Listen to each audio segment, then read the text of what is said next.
साथीहरू हेर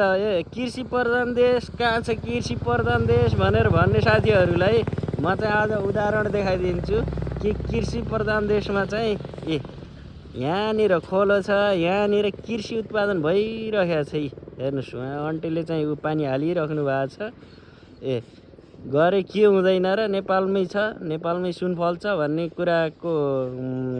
ज्वलन्त उदाहरण हो हेर्नुहोस्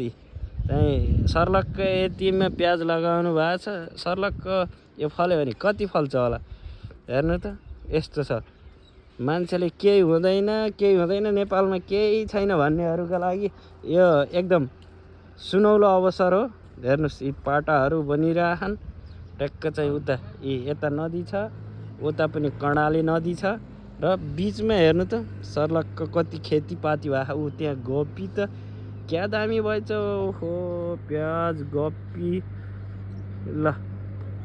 हेर्नुहोस् है त ल धन्यवाद।